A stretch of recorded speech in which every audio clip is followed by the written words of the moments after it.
Hello good morning दोस्तों, मैं धर्म प्रकाश त्यागी। स्वागत है आपका मेरे यूट्यूब चैनल सक्षम एजुकेशन क्लासेज में। दोस्तों, आज हम चर्चा करने वाले हैं नवोदय विद्यालय संगठन टीजीटी एग्ज़ाम जो हुआ था 2019। ये एग्ज़ाम आपका हुआ था 17 सितंबर 2019 को, टीजीटी मैथ्स वाला। तो आपको मैं उसमें 10 प्रश्न रीजनिंग के आए हुए थे, तो वो सारे रीजनिंग के क्वेश्चन मैं आपको कराने जा रहा हूँ। तो पहले मैं आपको जो एग्ज़ाम हुआ था उसके बारे में थोड़ा सा बता देता हूँ, जिससे आपको थोड़ा आगे के लिए आइडिया भी रहेगा। दोस्तों, इस एग्ज़ाम में टोटल 180 प्रश्न आए थे और 3 घंटे का समय था। 3 घंटे का समय था। और 180 प्रश्न को किस प्रकार से डिस्ट्रीब्यूट किया गया था देखिए ज़रा। इसमें रीजनिंग के 10 प्रश्न आए हुए थे, जीके एंड जीएस के 10 प्रश्न आए हुए थे, टीचिंग एप्टीट्यूड के 15 प्रश्न आए हुए थे और सब्जेक्ट रिलेटेड 100 प्रश्न आए हुए थे। इस तरह से ये टोटल हो रहे थे 135। इसके अलावा एक हिंदी लैंग्वेज के 15 प्रश्न आए हुए थे, इंग्लिश लैंग्वेज के 15 प्रश्न आए हुए थे और एक रीजनल लैंग्वेज के 15 प्रश्न आए हुए थे, जिसको पासिंग मार्क्स रखा गया था क्वालिफाई करने के लिए 555 यानी 1/3। दोस्तों, यदि किसी स्टूडेंट के इन तीनों में से 5 नंबर से कम रह गए होंगे तो वो क्वालिफाई नहीं कर पाए होंगे और उनको शॉर्ट लिस्टेड नहीं किया गया होगा। तो पहली शर्त तो यही थी कि हम इन तीनों लैंग्वेज में क्या हो जाएं, क्वालिफाई हो जाएं। उसके बाद में दूसरा काम क्या था कि हम जो क्वालिफाई करने जा रहे हैं उसमें टॉपर बने और हमारा सिलेक्शन हो जाए और शॉर्ट लिस्टेड हो जाए इंटरव्यू के लिए। ठीक है दोस्तों, आपका सारा समझ में आ गया होगा। दोस्तों, अभी आपने मेरा यदि चैनल सब्सक्राइब नहीं किया है तो मेरा चैनल सब्सक्राइब करें, ताकि आगे आने वाली हर वीडियो का नोटिफिकेशन आप लोगों को मिल जाए करे। मैं आपको सारे टीचर एग्ज़ाम के, पटवारी, पुलिस, एसएससी के वीडियो अवेलेबल कराता रहूँगा।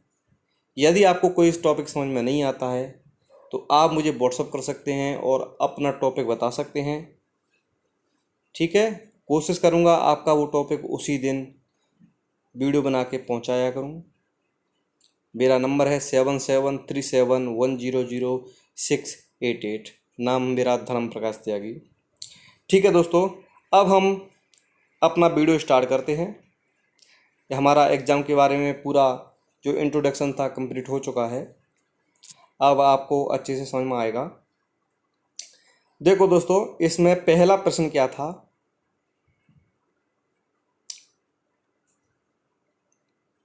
इसमें पहला प्रश्न था, निम्नलिखित के लिए सही विकल्प का चुनाव करें।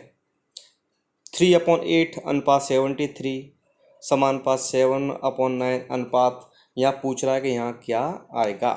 तो दोस्तों देखो, आपको जो फॉर्म दे रखी है वो a² / b² की फॉर्म में दे रखा है। इसका मतलब a² / b², यहाँ पर a और b क्या है, a/b है। यानी a इक्वल टू, अगर यहाँ पर लें तो a = 3 है और b इक्वल टू क्या है, 8 है। अगर मैं इसको a² + b² की फॉर्म में ऐड करूँ तो क्या होगा देखिए ज़रा। 3² + 8² यानी 3 का स्क्वायर 9 होता है और 8² 64 होता है। दोनों को ऐड किया तो कितना आ गया, 73 आ गया, जो हमें 73 यहाँ पर दे रखा था। अब हमें वैल्यू किसकी पूछी थी, 7/9 की।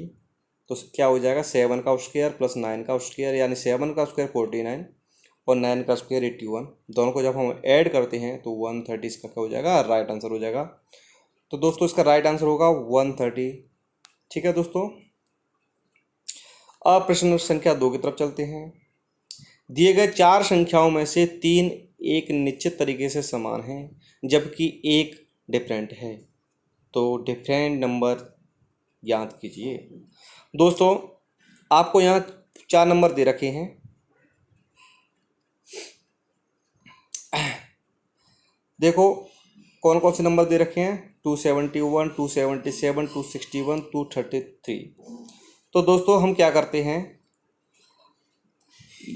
मुझे पता चला इन चारों में से 3 संख्याएं प्राइम नंबर्स हैं और 1 नंबर प्राइम नंबर्स नहीं हैं। तो दोस्तों हम जल्दी से जल्दी प्राइम नंबर कैसे पता करें, तो मैं उसकी थोड़ी ट्रिक बता देता हूँ। देखो बच्चों, यहाँ पर 16 का उत्तर क्या होता है 256 होता है, और 17 का उत्तर क्या होता है 289 होता है। सारी संख्याएं जो आपको दे रखी हैं लगभग इन्हीं के मध्य की हैं। अब दोस्तों देखो 17 का उसके 289 होता है, इसका मतलब, और 271 289 कम है, इसका मतलब 17 से नीचे जितनी भी प्राइम नंबर्स हैं उनका डिवाइड करके आप देख लीजिए। अगर उनका डिवाइड चला जाता है तो प्राइम नंबर नहीं होगा, और अगर उनका डिवाइड नहीं जाता है तो जो नंबर आपको ज्ञात करने के लिए दिया गया वो आपका प्राइम नंबर हो जाएगा। तो दोस्तों 17 से नीचे आपके प्राइम नंबर कौन कौन से हैं 2 3 5 7 11 और 13, इनके अलावा और कोई प्राइम नंबर्स नहीं है। तो अपन दोस्तों क्या करेंगे, इनका भाग दे के देखेंगे। देखो दोस्त 271 में 2 का भाग नहीं जाएगा, 3 का भाग भी नहीं जाएगा, मतलब इनमें से किसी का भी भाग नहीं जाएगा। इसी प्रकार से 277 में भी इनका भाग नहीं जाएगा, और 261 में भाग चला जाएगा 3 का। तो 261 के फैक्टर हो जाएंगे 3 मल्टीप्लाई बाई 3 इंटू 29। ठीक है दोस्तों, और 233 है वो भी एक प्राइम नंबर है, इनमें भी किसी भी नंबर का भाग नहीं जाएगा। इस तरह से इसका राइट आंसर हो जाएगा 261। ठीक है दोस्तों, आपको समझ में आ गया होगा। अब चलते हैं नेक्स्ट प्रश्न की तरफ।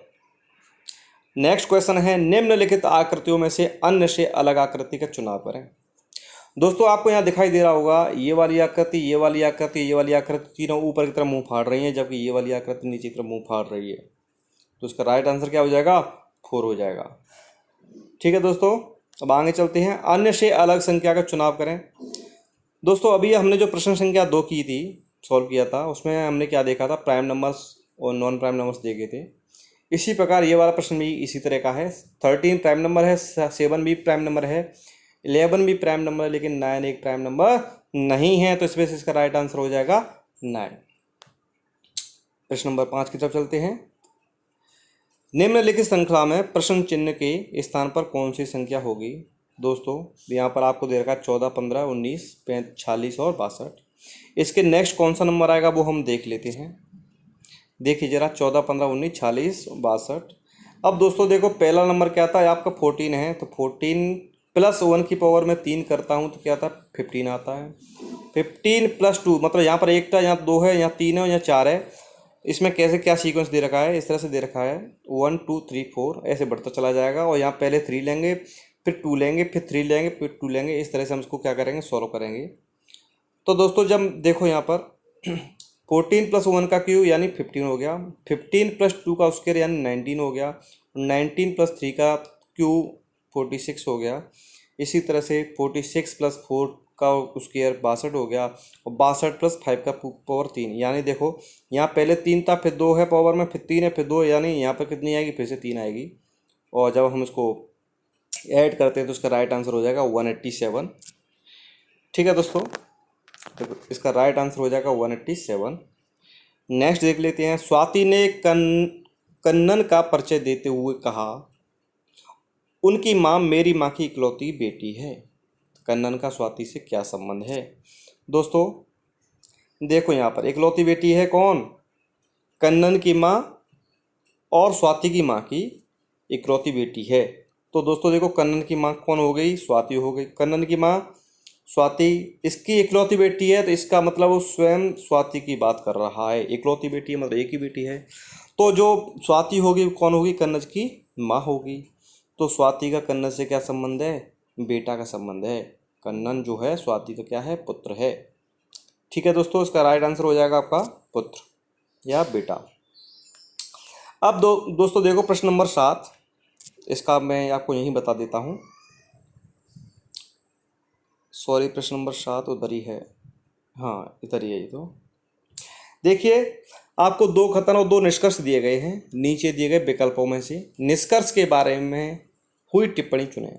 दोस्तों आपको पहला कथन दिया गया है, सभी हिल स्टेशनों पर एक सनसेट पॉइंट है।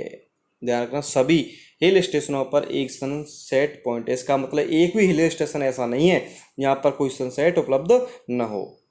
और दूसरा क्या दे रखा है, ए एक हिल स्टेशन है। ठीक है, अब देखो निष्कर्ष क्या निकल रहा है, ए पर एक सनसेट है, बिल्कुल है, क्योंकि ए एक हिल स्टेशन है और सभी हिल स्टेशनों पर क्या है, एक सनसेट पॉइंट है। तो आपका ये सही हो जाएगा। दूसरा देखो, हिल स्टेशनों के अलावा अन्य स्थानों पर सनसेट पॉइंट नहीं है। तो दोस्तों किसी भी खतन में इस तरह की बात नहीं की गई कि नहीं है, हो भी सकता है। तो यहाँ पर आपका जो पहला निष्कर्ष है वो ही राइट है। तो इसको देखो ऑप्शन में देख लेते हैं, केवल निष्कर्ष 1 का अनुसरण करता है। तो इसका राइट आंसर हो जाएगा केवल निष्कर्ष 1 का अनुसरण करता है। ठीक है दोस्तों, अब प्रश्न नंबर 8 देख लेते हैं।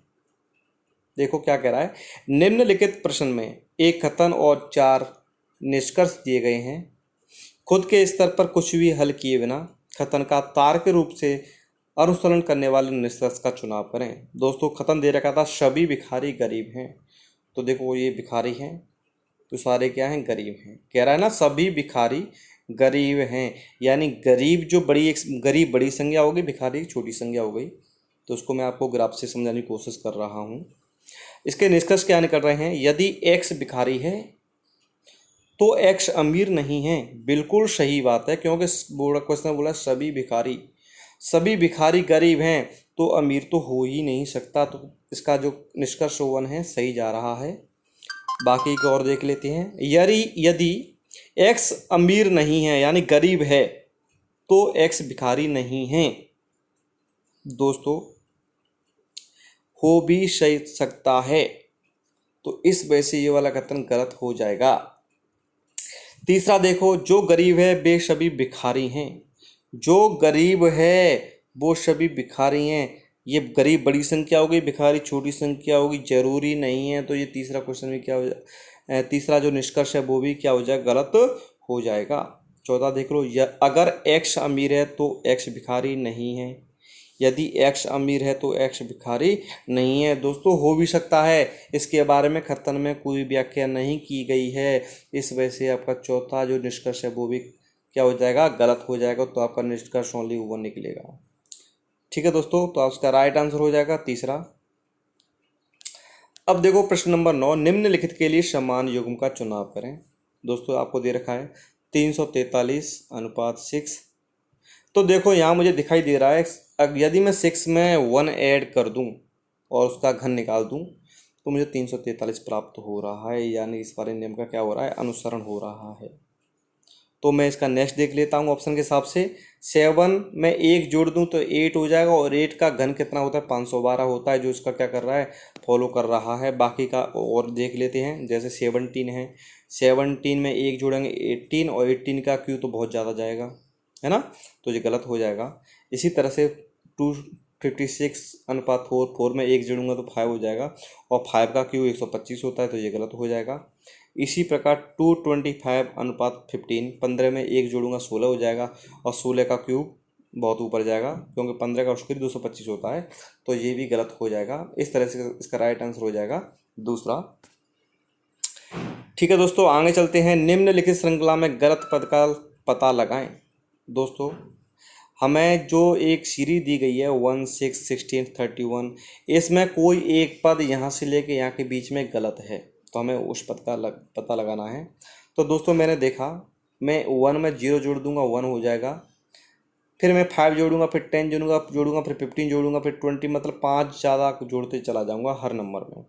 तो जब मैं 1 में 5 जोड़ा 6 हो गया, 6 में 2 जोड़ा 16 हो गया, 16 में 15 जोड़ा 31 हो गया, 31 में 20 जोड़ा 51 हो गया, 51 में 25 जोड़ा 76 हो गया, 76 में 30 जोड़ा 106 हो गया। और जब मैं 106 में 35 जोड़ता हूँ तो 141 आना चाहिए, लेकिन यहाँ पर 140 दे रखा है। और 141 में 40 जोड़ा 181 हो गया, 181 में 45 जोड़ा 226 हो गया, यानी सीरीज सारी सही है। डिफरेंस क्या आ रहा था, ओनली यहाँ पर डिफरेंस आ रहा था जो 140 आना चाहिए, 141 आना चाहिए था, लेकिन सीरीज में हमें 140 दे रखा है। इस वजह से ये इसका क्या हो जाएगा, राइट आंसर हो जाएगा। ठीक है दोस्तों, ये हुई हमारे रीजनिंग के सारे 10 प्रश्न। दोस्तों यदि आपने मेरा चैनल सब्सक्राइब नहीं किया है तो प्लीज़ मेरा चैनल सब्सक्राइब कीजिए, जिससे जितने भी एग्ज़ाम होते हैं टीचर संबंधित, पटवारी, एसएससी, उनको सॉल्व करके मैं आपको अवेलेबल कराता रहूं। दोस्तों अपना साथ और प्यार इसी तरह बनाए रखें, इसी उम्मीद के साथ। जय हिंद, जय भारत।